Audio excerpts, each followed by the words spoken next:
Well, hello, everybody. I'm Brian Decker, and I'm super excited to welcome you guys all to the very first episode of Dollars with Decker. You know, to celebrate the launch of the new show, I really wanted to kind of share a bit of my story and take a minute and kind of introduce myself as your host because, at the end of the day, even if you have your doubts about changing your financial future, like, I don't have any money or, I'm not that great with math or numbers, or maybe you just don't even know where to begin, then I just want to let you guys know you are in the right place because I truly and sincerely believe that anybody that has grit and has that hunger to learn, you guys can change your financial future. So many times they are these fake gurus on Instagram or Facebook, and they pretend to be all these things, and at the end of the day you just want to open up the hood and kind of know their backstory and kind of validate some things, either one, that you believe within yourself that will really help you improve your financial IQ, or two, you want to find out what's fake and phony. And so I promise you, every week your financial IQ is going to increase. I'm going to be covering hot topics like crypto and, passive income strategies and, real life productivity hacks to, real estate trends. And, are we in a housing bubble? When is it going to crash? If you have $2,000, where's the best way to kind of put that money? Now, I am an educator. I am not a financial advisor. So I do have to make that disclaimer, obviously, for you guys, that this information is for educational purposes. Do your research, but I promise you guys this. I will be very real with you on this. I will tell you exactly what I'm doing. I'll admit to my mistakes, and we'll kind of take it from there. But before we get started, I kind of want to step back and obviously introduce myself because many people know my name here locally in Southern California, especially here within the real estate or kind of crypto space. But none of you guys really know my story. And you may have heard that things I've done, but you really don't know what I've actually been through. And so this is kind of our first chance to really kind of get to know each other, which I'm super pumped about. I've always wanted to kind of be able to do this and open up the hood, and the truth is about my story doesn't really start with the supercars or an 8-figure crypto account or a giant real estate portfolio. Crazy enough, it actually starts with a Ponzi scheme. Yep, that's right, a Ponzi scheme. Now, what a Ponzi scheme is, for those of you guys that don't know, is basically a fake investment where basically people put money in, and the money coming in, there is no real investment. That money that comes in is just being used to pay earlier investors. And the only way it works is you got to get more new investors in every time so you can continue to pay the older and older investors. And I unfortunately was a big victim of a major Ponzi scheme. So I'll take you back and not back to kind of my blue collar childhood here in, Southern California and Temecula. I wanted to start a little bit earlier than that. And most of you kind of before Facebook was around, kind of let you guys kind of in the door there. And basically the truth is I didn't start with a high financial IQ or even a great work ethic at all. I wasn't the valedictorian. I wasn't the smartest kid in college. Truthfully, I loved to do two things in college. I loved to drink and I loved to party. And when I graduated college, I didn't even have $1,000 to my name. And I decided that, I did want to live a nicer lifestyle. And so I got into the world of the mortgage space and I did okay. I did pretty good from 22 to about 26. And it was the booming, real estate mortgage industry. And then, like so many others, the mortgage bubble burst in 2008. And at the time I had been decently smart with some money, but nothing major. And I went and worked with a couple other colleagues in the industry, and we started analyzing commercial properties and whether banks should basically foreclose on them or, modify their notes. And it was a pretty good gig. And so I was able to kind of save up some money, and I decided, you know what? I had a buddy of mine, and his father was a really smart guy, I thought, and had Ferraris and had all these things. And I looked up to him, and he brought me an investment strategy. And so I took all my life savings, which at the time of 27 was about $150,000. And I went to my dad and I'm like, Dad, got to pull money out of your 401k. Give me this money. And got all these people together because this guy had sold me. Well, long story short, basically, I take this money and I give it to him, and it's awesome. And all of a sudden I start getting $8,000, $9,000, $10,000 a month in residual income, and it goes on for 90 days. So like an idiot, I go ahead and I quit my job. I start going basically to yoga classes twice a week to meet the pretty girls because I was single and living in Orange County. I drove fancy cars. And then I get a phone call that all the money is gone, and one of the partners who I had invested with, this a friend of a friend, had taken all the money and left. And it was $13 million of people who had invested in him. So here I was at 27 years old, thinking I was going to retire, and I lost not only all my money, I lost my dad's retirement, my dad's partner's money. You don't know shame and heartbreak until you lose money of the one person who has always believed in you. And it crushed me.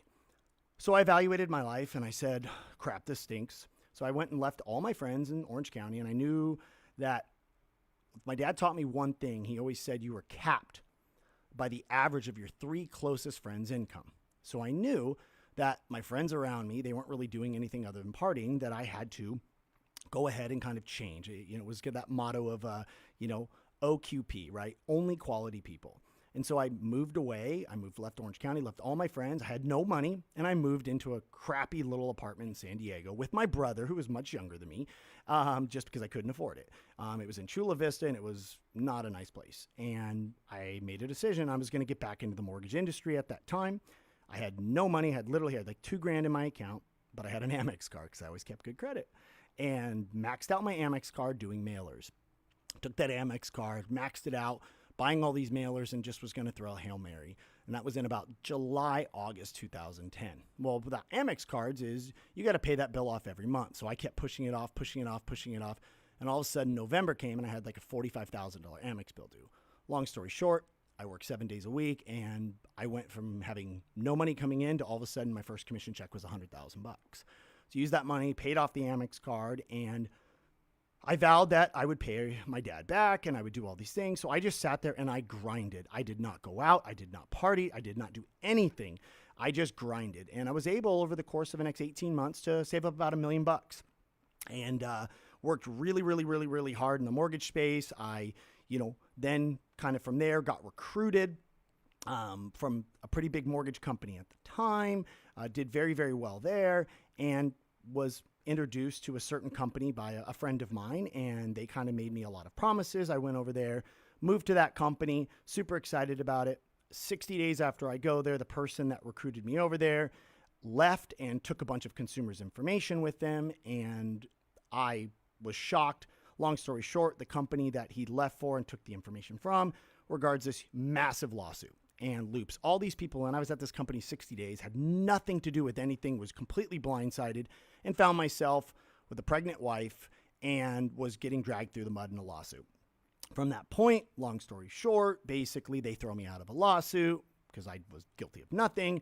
And due to the lovely legal system, the people realized, hey, you know what? This guy, the people that obviously sued, said, hey, you know what? We know this guy was thrown out, but you know what? We can probably go after him. We're much bigger, and it's going to cost him a lot of money to go to trial. So long story short, I had saved up a decent amount of money, and I had to do a settlement with them because I didn't want to go to court in the lovely court of the United States. Even if you win, you pay all your legal fees. And if you guys don't know about going to trial can cost hundreds and hundreds and hundreds and hundreds of thousands of dollars. So I had just kind of reached the point where I was in a good position and had to do a settlement and settled out. Well, then from that point on, I was back to ground one again. Lovely. And, at the time I had gotten another mortgage company to come and kind of bring me on and pump me up. And I was like, oh, this is awesome. So I started making good money again. I had to, because my settlement payments every month were very, very expensive. So I went ahead, paid off all the settlement payments. Everything was good to go. I wasn't going to lose. I had already been slammed down for a Ponzi scheme. Now I was going through a lawsuit and I wasn't going to lose. So I went ahead and with my wife and kids, I moved out back to Temecula where I grew up because I wanted to grow a business and employ people that were in my own backyard, that were kind of grew up that blue collar life. And I decided to go ahead, and I had saved up a little bit of money, and my best friend brings to me, he's like, hey man, guess what? Santa Ana is going to be the first city to actually go ahead and allow dispensaries in Southern California. And I knew nothing about dispensaries or cannabis. I truly didn't even smoke. or anything like that. So long story short, I had money in my 401k and I took every last cent of it. Okay. Every last cent. I had about $15,000 in my checking account, and my wife and I had just been married, but she, bless her heart, believed in me. And so I took him and I gave him $500,000. So I know it sounds like a lot of money to you guys. It's a really a lot of amount of money when you have $510,000 to your name and you're giving somebody $500,000. Well, what we didn't plan, and we had this great idea that they were going to zone a number of buildings. So if we leased out one of the buildings, we had a really good chance of getting it because they were only going to allow one license a building. And there was 19 zone buildings, 17 of them were going to get licenses. So we decided to lease a whole building up for $100,000 a month. And for a 3-month minimum, if we get the license, we would move forward with it. Well, it turns out that it was a lottery drawing. And in that lottery drawing that we have to go to, what we assumed would only be maybe 50 to 100 people. And we thought, great, they got to draw 17 balls out. But guess what? If they draw one ball from one building and if they draw another ball from that building, that ball gets thrown away because you can only have one dispensary per building. So what we didn't account for was big money came in and they submitted dozens of applications per unit within the building. Our cells were too broke we thought $50,000 application was a lot. These people were doing 20 applications in one unit. So there was 700 balls in the lottery and we had one, and I had $500,000 riding on this. And by sheer God's grace, we got one of the licenses and our ball was pulled and we were ecstatic. But what I didn't know is, it was just medicinal and rec wouldn't come, and the dispensary made no money for 5 years. So it just sat there and I got paid nothing, and bless my business partner's heart, he grinded through it. And what we thought was going to be $500,000 to start up ended up covering up to a couple $1,000,000. And I watched the $500,000 investment just sit there and sit there and sit there and sit there. And then as I continue to, once again, just continue to grind and work, I decided I was going to go ahead and start my own mortgage company. I had been one of the top 10 loan officers in the country. I was on pretty much every publication that ever was, in the space, but I wanted to actually have a business of my own. And so I wanted to leave the retail industry, and I wanted to go ahead on my own and start my own business, which is now Modern Lending. And in doing so, I thought they were just going to let me go merrily on my way. And I didn't realize, being the number one loan officer at the company of a major, major company, which I won't say which one it was because they're a great company, I decided to leave. And when your number one loan officer leaves, you're very concerned that that's a threat to the other loan officers that work there going and starting their own business. So I learned very, very, very quickly that they are the big boys for a reason, and it basically was a press nightmare for me, dragging my name through the mud. Here I am starting on my own business. My dispensary's not making any money. I am writing checks to start this business while I'm getting dragged through the mud, and I'm in tears, guys. Like, I am coming home at night to my wife, and I am crying. And mind you, it's a big joke. I didn't cry at our wedding. I didn't cry at our kids' births. I mean, I am just devastated, but I just didn't give up. I knew I had been slammed by a Ponzi scheme and I got back up. I knew I had been slammed by a fake lawsuit and got back up. I knew I invested $500,000 and it didn't go anywhere and I got back up. And so, to the credit of my parents and my wife and all those people around me and all my employees at the time, where I felt this pressure, because I wasn't just taking care of myself, I was taking care of all these people and their families, right? And so I just sat down and I woke up every day. I put one shoe on at a time and I just worked through it. And I just worked 80 hours a week while trying to be a great dad and balancing that life. And over the course of the last 2 years, we managed to take Modern Lending from, kind of a nobody, a small little place. And it's grown, and we now have, grown in size by 400% over the last 2 years. We have really focused on having a great name in the industry, and I grinded my way through it. And last year, I made a point to really start to put a lot of content out on social platforms because I wanted to try to pave the way for people to make an easier way that they don't have to go through the same mistakes I did. So every step on my journey, whether that was creating mortgage companies or that was going ahead and investing in real estate, I wanted to let people, under the hood of what was actually going on. And then things started to turn around really great last year. And, I was able to sell my cannabis business. I got a buyout and The buyout ended up being, 6-7x on what I put in. And then I took that money and I realized, okay, the US government is destroying the value of the dollar. Even though I missed out on Bitcoin when my brother told me to buy it at $200 a coin, which I can't even imagine how many hundreds of millions I would have had by now, but that's not the point. I decided I would evaluate the crypto space. And back in March, every one of my buyout payments, which I was receiving monthly, I decided to really start putting into the crypto space. I really understood. My background and degree was in accounting and macroeconomics in college, and I understood what was happening when you devalue the dollar and what inflation is and the perfect kind of recipe what COVID was bringing. And I started taking every check I got and throwing it into Bitcoin when Bitcoin was starting around $3,000 or $4,000 and Ethereum was $200. And I started really focusing on the fundamentals of the changing of the guard from the dollar to a lot of the crypto space. And that account, over the millions I invested in it, has obviously gone up tremendously. And here we are today. And people just look at me today and they see all the crypto posts and all the things I make about helping them and the investments I make, but they don't realize that journey that took me to get there and just a broken man that I was. And, like I said, didn't come from any money. And so what I wanted to do as I walk you guys through this journey is I wanted to open up the hood to the investments I make, especially to all the loyal followers I've had on all the social platforms for all the years. And I wanted to share you guys my personal struggles and, kind of my vulnerability and all the things that I had because, through everything I went through, the highs, the lows, the higher highs, the lower lows, I realized something, and you guys need to realize it too. You guys need to stop summarizing yourselves based on your experiences that you've had. Yeah, you know what? Maybe you invested and you lost some money, or you know what, maybe you tried a business and it failed, or maybe you tried really hard at work and you didn't get a promotion. You need to stop summarizing your self-belief based on the experience you've had in the past. And you need to start measuring yourself by the potential you have, right? Like, I don't see myself as a guy that lost all his money in a Ponzi scheme, has gotten sued multiple times and lost a bunch of money, that got destroyed, in the entire arena of the mortgage industry, just to try to push me down.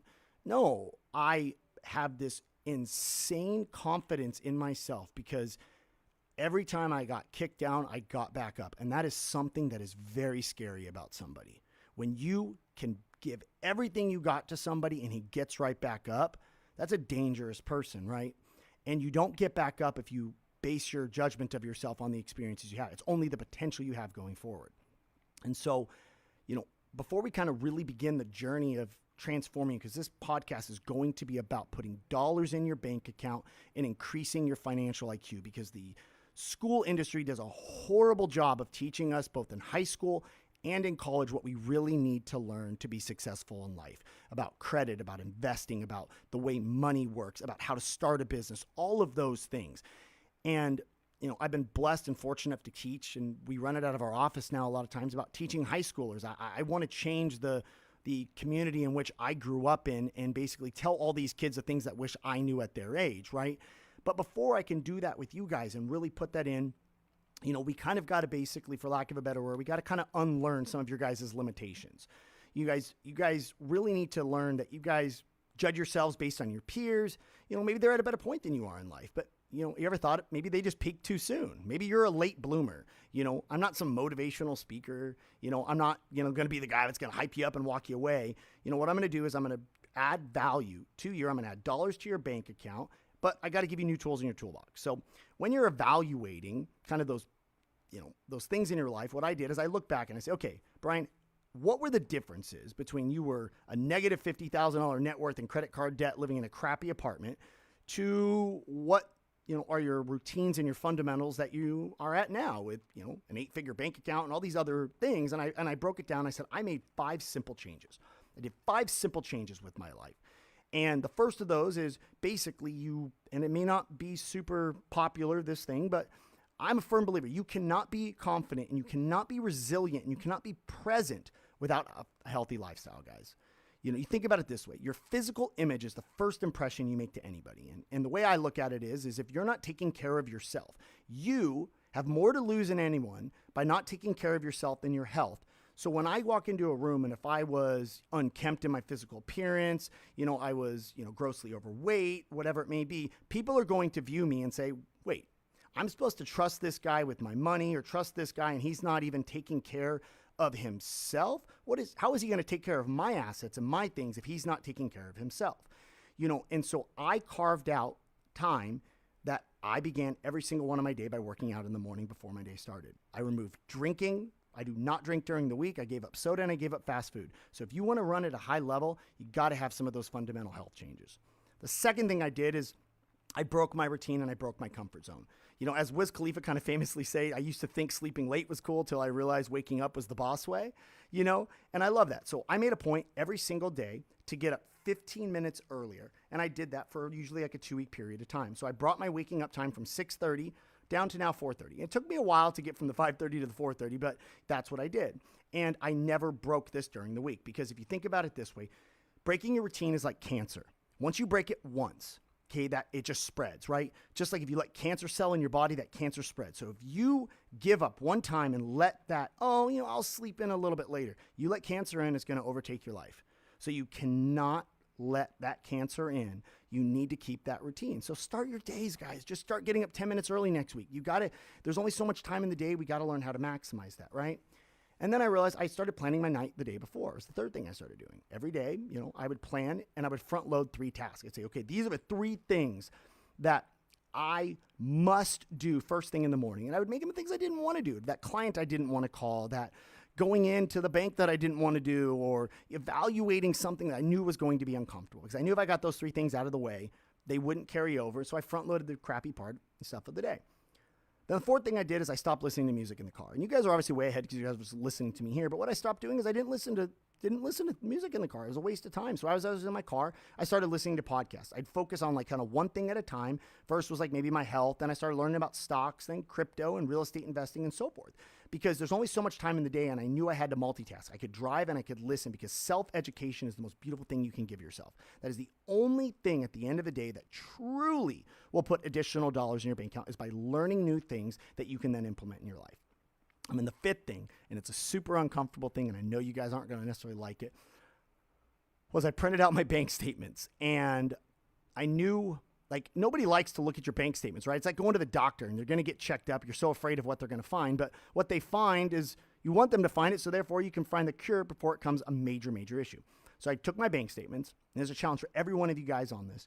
I want you guys to print out your bank statements. The last 2 months, take out 4 markers. 1 marker I want you to use for all your income coming in. Highlight that green for an example. Second one I want you to do, I want you to highlight all your fixed costs, things that you have to have, medical insurance, car insurance, your rent, your car payment, all those things. And take another color, and I want you to highlight the comforts that you like. Maybe your gym membership, maybe certain things like that. And then the 4th one, I want you to highlight all those random auto pays, the random subscriptions, the wasteful spending on Starbucks. Because if I'm going to teach you guys to invest, we need to figure out where money's falling out of your pocket. Because if I'm putting money in your pocket, but we don't fix the hole that it's falling out in, we're spinning in circles, guys. And so, now I know this show is, kind of the way I've gone over. It is a little unique because I know we needed to cover a little bit of, the background and the house cleaning aspects. But each show, I guarantee you guys this. There's going to be no clickbait. There's going to be real, tangible, real life value that I'm going to be dropping for you guys that you guys can implement. And with every show, you're going to increase your financial IQ. The content will be fire. I promise you that. I do this for free because I want to really give you guys value. And next week, I'm going to be covering that hot topic on crypto. So if you're like me, you probably thought the space was a bunch of coins, them all trying to be money, and you probably have no idea why there's so many of these random currencies. But what you also need to understand is this. Why have some of the very brightest minds in the world all done a completely 180? Think like Jamie Dimon, CEO of Chase, literally said to all of his traders, if you guys trade Bitcoin, you will be fired. And now he owns hundreds of millions of dollars worth of cryptocurrencies. Ray Dalio, he's kind of like the Warren Buffett of our era, the greatest hedge fund manager of our generation, hated Bitcoin and now has it in his fund and is buying hundreds of millions of dollars of it. Why are people like Mark Cuban, Elon Musk, all these people completely done 180s? And what you need to realize is something has changed. And I'm going to be going over with you guys next week a simple dive on Bitcoin and cryptocurrencies, what's changed the minds of all these banks and hedge funds, why so many institutional investors are buying, and whether you're too late to the party and where you can make those, best gains in that space. So stay tuned next week. I appreciate you guys joining me so much. I do have a quick favor to ask before you guys go. If you guys are enjoying this show, please drop me a message. You can find me on Instagram. That's where I'm most active at the Brian Decker. That's Brian with an I. That's at the Brian Decker on Instagram, or by visiting the show's website, Dollars with Decker. I just truly want to thank you guys for joining me, and I promise, with these episodes of Dollars with Decker, I will be delivering you guys fire. I'm so excited to see you guys next Saturday, same time, 12:30. Take care. Grit Squad out.